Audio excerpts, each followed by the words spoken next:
Your political career, but I'll take my chances. Where is she? There she is. You don't mind being called beautiful, right? পৃথিবীতে একজন নারী আছেন, তিনি উন্নত বিশ্বের একটি সরকার প্রধান। তার মোহনীয় রূপে মুগ্ধ হয়ে গেছেন পৃথিবীর বাদশাহের বাদশা আমেরিকার president Donald Trump.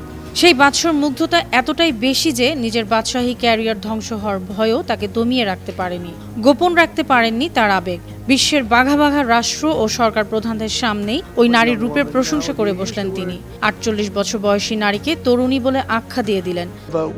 A young woman who's I'm not allowed to say it because usually it's the end of your political career if you say it. She's a beautiful young woman now. শুধু আমেরিকার প্রেসিডেন্টই নন, বিশ্বের আরেক ক্ষমতাধর দেশের সরকার প্রধানও পটে গেছেন ওই নারীর রূপেই। দেশটির প্রেসিডেন্ট রিসেপ তাইয়েপ এরদোয়ান প্রকাশ্যে তার রূপের প্রশংসা করলেন, ওই নারীকে ধূমপান ছাড়াতে চাইলেন।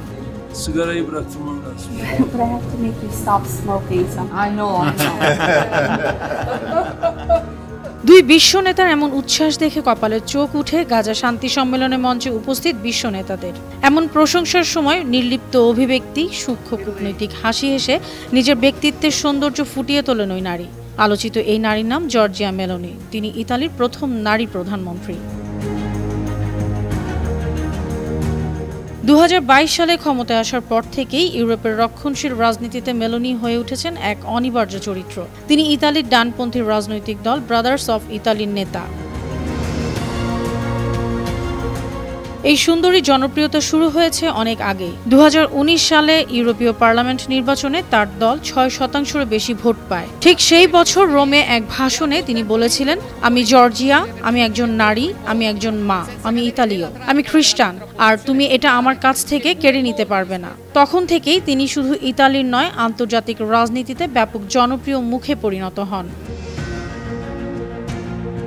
১৯৭৭ সালের ১৫ জানুয়ারি রোমে জন্ম জর্জিয়ার। তার বাবা ফ্রান্সিসকো মেলোনি ছিলেন কর উপদেষ্টা, আর মা অ্যানা প্যারোটা ছিলেন লেখিকা।